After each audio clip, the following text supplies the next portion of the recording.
అమ్మా, ఒక్క రోగం కూడా మీకు తెలియదు. షుగరు, బీపీ, థైరాయిడ్, క్యాన్సరు కదా, గ్యాస్ట్రిక్ ట్రబులు, ఎయిడ్స్, ఇప్పుడు కొత్తగా వచ్చిన కరోనా కదా, ఈ రోగాలన్నీ, వీటన్నిటిలో కూడా ఏ రోగం కూడా ఘోరమైందని చెప్పబడలేదు, కానీ హృదయానుకున్నటువంటి రోగం ఘోరమైంది. దాన్ని గ్రహించగలిగిన వాడెవడూ లేడు. ఎవరు గ్రహిస్తారా అంటే హృదయ పరిశోధకుడు యెహోవాయే. ఆయన తప్ప దాన్ని గ్రహించగలిగిన వాడు ఎవడూ లేడు. అలాంటి రోగం కలిగినటువంటి హృదయం కూడా దావీదు హృదయం అట హర్షిస్తుంది, సంతోషంగా ఉండిపోయిందట. ఆయన ఆత్మ హర్షిస్తూ ఉందట. ఆయన శరీరం సురక్షితంగా ఉంది, అంటే క్షేమంగా ఉంది ఆయన శరీరం. ఏ బాధ బందిరీ లేకుండా ఆయన శరీరం సురక్షితంగా కాపాడబడుతుంది.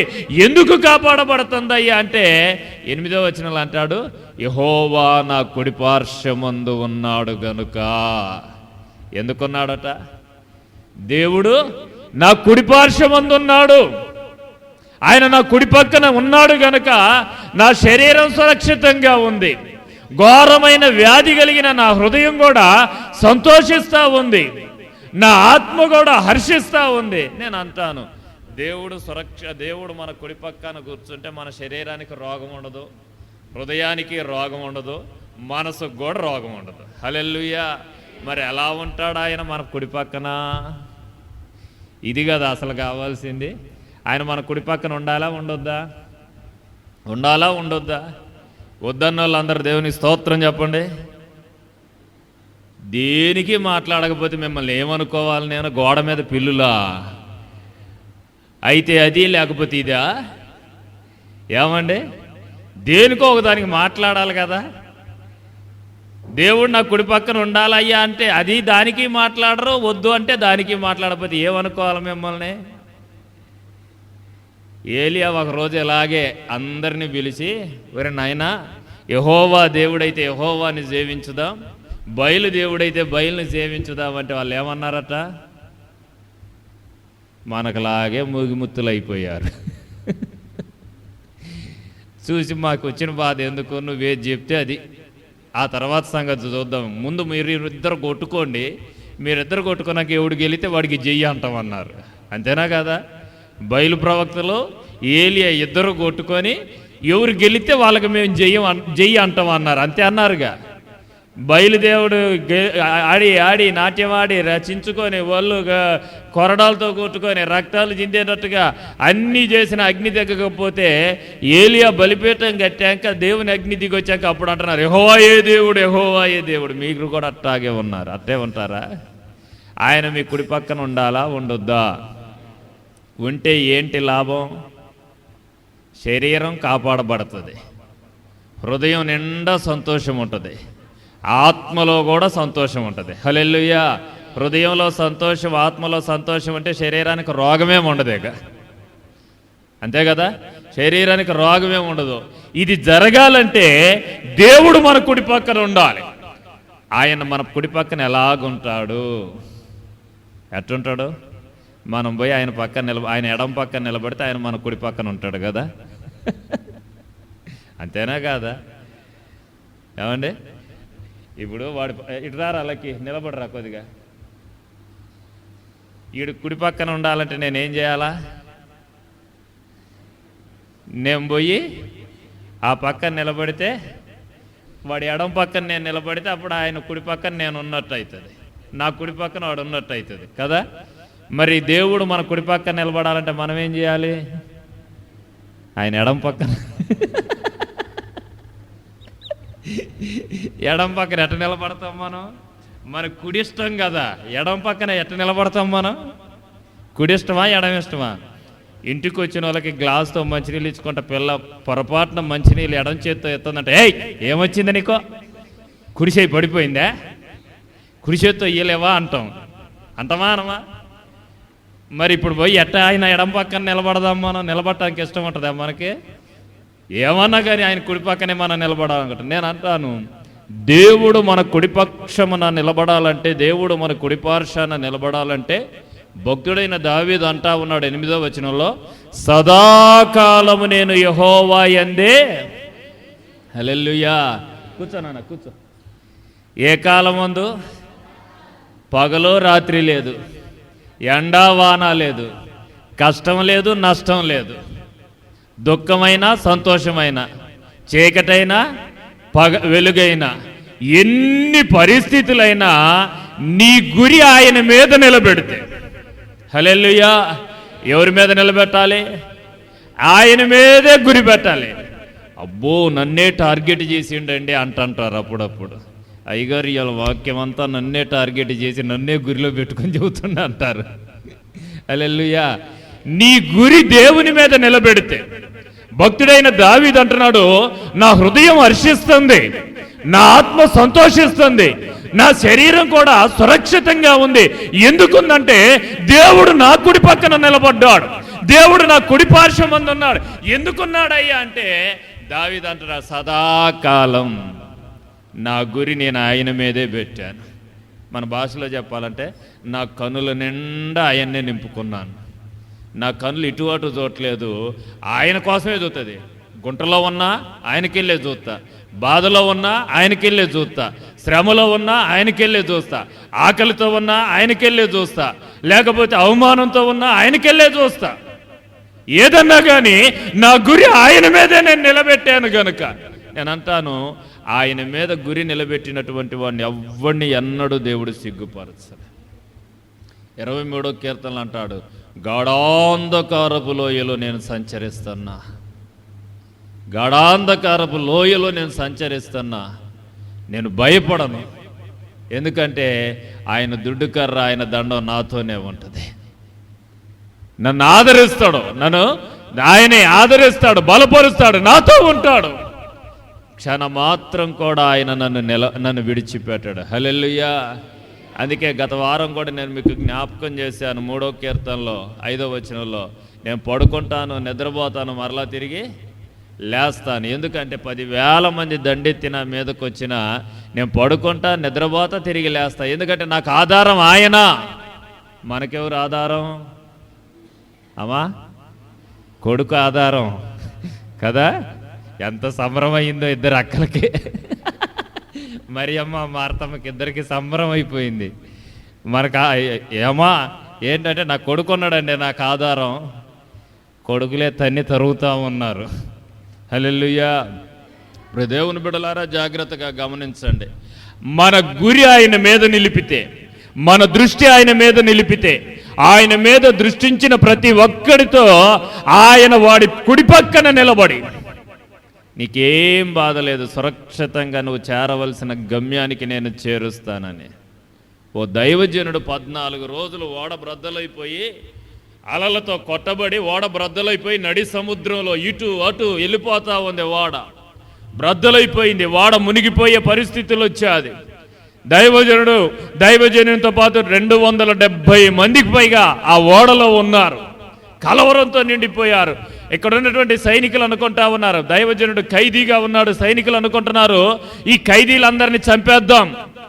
మిగిలినటువంటి వాళ్ళు కొద్దిమంది ఉంటే, ఓడలో ప్రయాణం చేసే వాళ్ళకి లైఫ్ జాకెట్లు ఉంటాయి కదా, అలాగే చెక్కలతో ఎట్టో ఈ సముద్రంలోంచి దాటిపోదాం, అందరం తప్పించుకోవాలంటే వీలయ్యే పని కాదు కాబట్టి అవి కొన్నే ఉంటాయి కాబట్టి మిగిలిన వాళ్ళు తప్పించుకుందాం, దానికి ముందు ఈ ఖైదీలందరినీ చంపేద్దాం అనుకుంటే, దేవుడు ఆ దైవజనుని పక్కన నిలబడి, దైవజనుడా భయపడమాకు, దిగులు పడమాకు.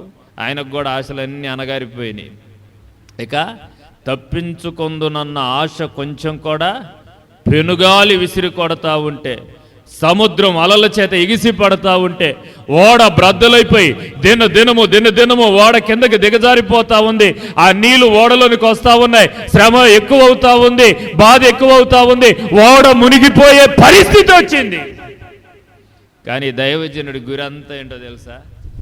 నాకు దేవుడు ఒక మాట ఇచ్చాడు, రాజు ఎదుట నిలబడతావని మాట ఇచ్చాడు. ఆయన చెప్పాడు కాబట్టి నన్ను ఈ సముద్రంలో ముంచడు. హల్లెలూయా. నన్ను ఈ సముద్రంలో ముంచడు, నువ్వు రాజు ఎదుట నిలబడాలి, నన్ను గూర్చి సాక్ష్యం ఇవ్వాలని ఆయన చెప్పాడు గనుక ఆ సాక్ష్యం నెరవేర్చబడాలి. ఆ మాట తప్పే దేవుడు నా దేవుడు కాదు. ఒకవేళ మొత్తం మునిగిపోయినా నన్ను ఎట్టో ఒక్కట చివరికి చేరుస్తాడు, మళ్ళా రాజు ఎదుట నిలబడి నన్ను సాక్ష్యం చెప్పేటట్లుగా నిలబెడతాడు అనుకున్నాడు. హల్లెలూయా. దేవుడు ఏమన్నాడో తెలుసా? నువ్వు ఒక్కడో కాదు బాబు, నీతో పాటు ఓడలో ఉన్న వీళ్ళందరినీ కూడా నేను రక్షిస్తానన్నాడు. హల్లెలూయా. నా ప్రియ దేవుని పిల్లలారా, దేవుని సన్నిధిలో దైవజనునిగా జ్ఞాపకం చేస్తున్నా, ఓడ బ్రద్దలైపోయి 14 రోజులు అన్నమేమీ తినకుండా సముద్రంలో నీళ్లతో కొట్టబడుతూ అలలతో ఎగిసిపడుతూ ఓడ బ్రద్దలై ఓడ మునిగిపోతున్నటువంటి పరిస్థితులు, భయంకరమైన చలి, భయంకరమైన పెనుగాలి. ఏదో కట్టుకథ కాదు, మీరు చదివితే పరిశుద్ధ గ్రంథంలో అపోస్తల కార్యాల గ్రంథం 26వ అధ్యాయంలో కనబడుతుంది. అలాంటి భయంకరమైన పరిస్థితుల మధ్యలో దేవుని సన్నిధిలో విశ్వాసం ఉంచి దేవుని మీద గురి నిలిపాడు. ఆయన శరీరానికి నష్టం కలగలే, ఆత్మకు నష్టం కలగలే, ఆయన హృదయానికి నష్టం కలగలే. నేను అంటాను, ఆయనకే కాదు, ఆయనతో కలిసి ఉన్న ఓడలో ఉన్నటువంటి వారికి అందరికీ క్షేమం కలిగింది. హల్లెలూయా. నా దేవుడు, మనం సేవిస్తున్న దేవుడు ఆయన నమ్మదగిన వాడు. రోజు రోజుకి శ్రమ ఎక్కువ. అయ్యా ప్రార్థన చేస్తున్నా కొద్ది శ్రమ ఎక్కువ అవుతుంది, సమస్యలు ఎక్కువైపోతున్నాయి, ఓడ మునిగిపోయేటట్టుగా ఉంది, కుటుంబం మునిగిపోయేటట్టుగా ఉంది, జీవితం పాడైపోయేటట్టుగా ఉంది. భయపడమాకు, సదాకాలం నీ గురి ఆయన మీద నిలిపితే ఆయన నీ కుడి పక్కన నిలబడతాడు. ఆయన్ని ఏ సముద్రం ముంచేసిద్దా? ఏ సముద్రం అయినా ఆయన ముంచేసిద్దా? ఏ అగ్ని ఆయన కాల్చగలిగిద్దా? శద్రకు మేషకు అబేద్నెగోలు అగ్నిగుండంలోకి పోతే వాళ్ళ కుడిపక్షాన ఆయన వచ్చి నిలబడ్డాడు. నిలబడితే మంటలో ఉన్న వాళ్ళు, అగ్నిలో ఉన్న వాళ్ళు ఆహ్లాదంగా ఉన్నారు, బయట ఉన్నోడికి సెగలు పుట్టిపోతున్నాయి. సింహాసనం మీద కూర్చున్నోడికి మంట పుట్టిపోతుంది, అమ్మో తట్టుకోలేకపోతున్నాడు, సింహాసనం మీద కూర్చోలేకపోయాడు. అగ్నిగుండం దగ్గరికి వచ్చి సాగిలపడి అయ్యా అని మొక్కుతా ఉన్నాడు.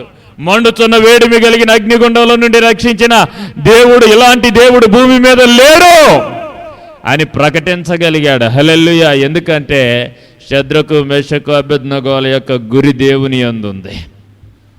నా ప్రియ దేవుని బిడ్డలారా, మరలా జ్ఞాపకం చేస్తున్నాను, సమస్యల వైపు చూపెట్టేది సాతాను.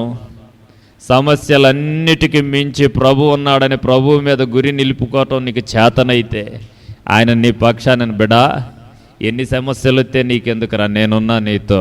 హల్లెలూయా. నేను అంటాను, ఈ లక్కీని పట్టుకొని బజార్ ఎమ్మడ పోతాను అనుకోండి, కుక్క కయ్యమనుకుంటూ వస్తే వాడేం చేస్తాడు? గట్టిగా ఏడుతుడు. వెంటనే నేను చెయ్యి పట్టుకొని, రేయ్ నేనున్నగా నీకెందుకు అని గట్టిగా పట్టుకుంటే వాడేం చేస్తాడో తెలుసా? రా.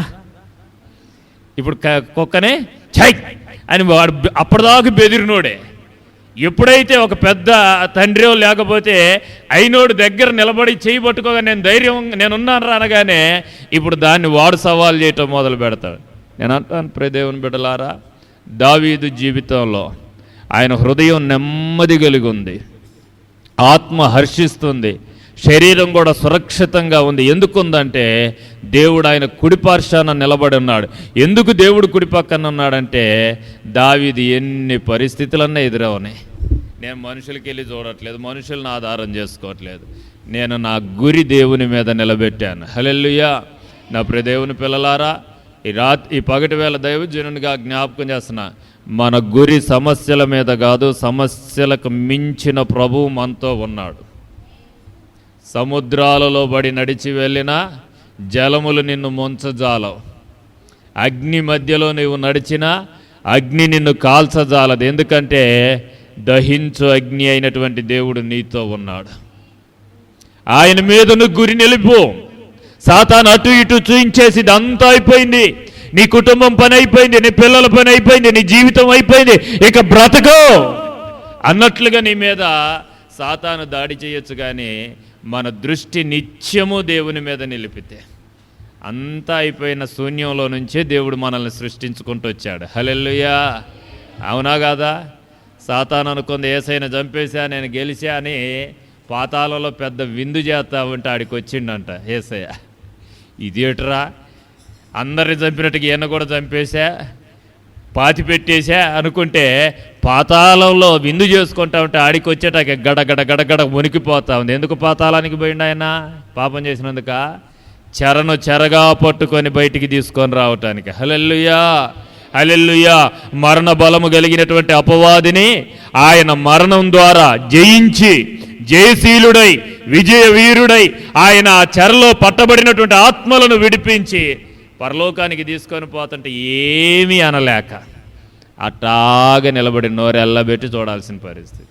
నా ప్రియ దేవుని బిడ్డలారా, ఈ మధ్యాహ్నం దైవజీవనునిగా జ్ఞాపకం చేస్తున్నా, సదాకాలం నీ గురి ఆయన మీద నిలిపితే పౌలుని చచ్చిపోనీలేదు దేవుడు. 14 రోజులు ఆ సముద్రం మధ్యలో కొట్టుమిట్టాడుతూ ఉన్నా, ఏ గాలి వస్తే ఆ గాలికి కొట్టుకొని పోతున్నట్లుగా ఉన్న ఆ పరిస్థితులన్నిటిలో నుంచి విడిపించి, నేను అంటాను, ఒక్క 270 మంది ఓడలో ఉన్నోళ్ళే కాదు, మెలితే ద్వీపంలో అనేకులు దేవుని తట్టు తిరగటానికి సాధనమైపోయాడు. హల్లెలూయా.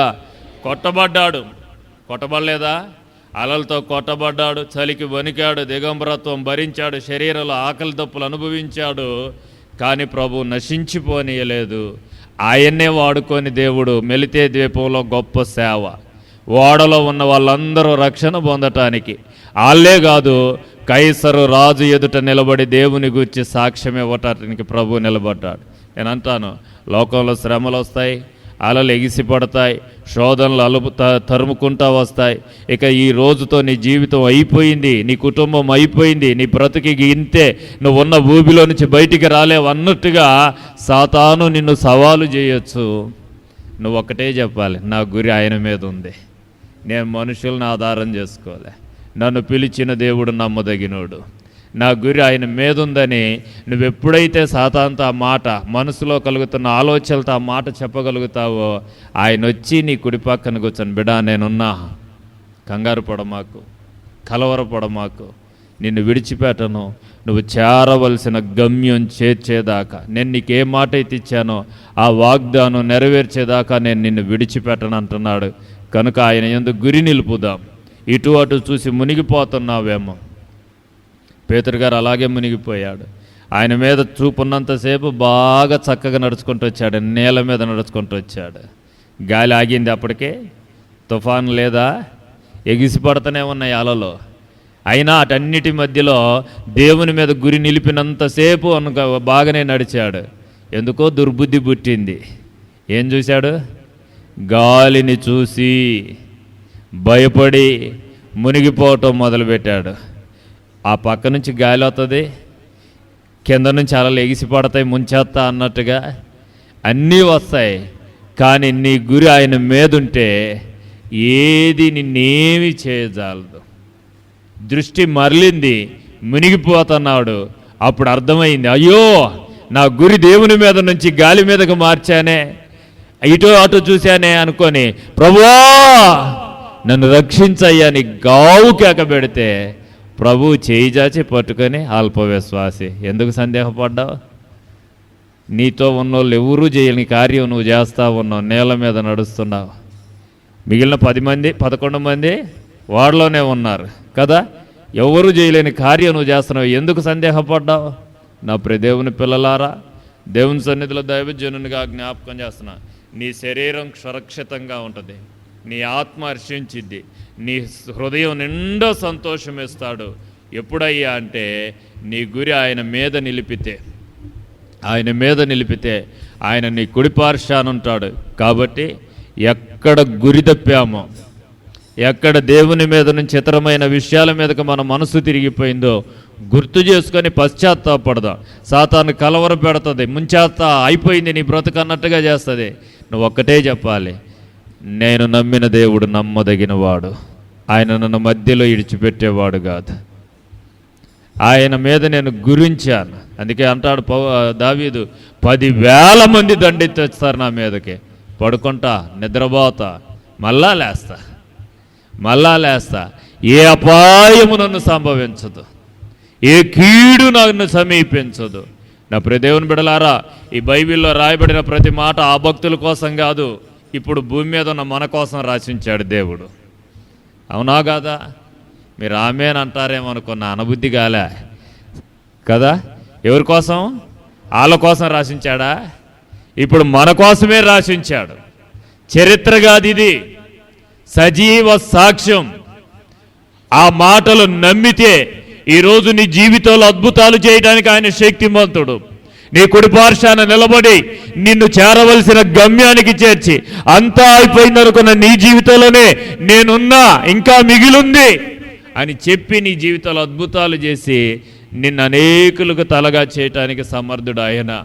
ఆయన యందు గురి నిలుపుదాం. అట్టి కృప దేవుడు మనందరికీ దయచేయునుగాక. ఆమేన్.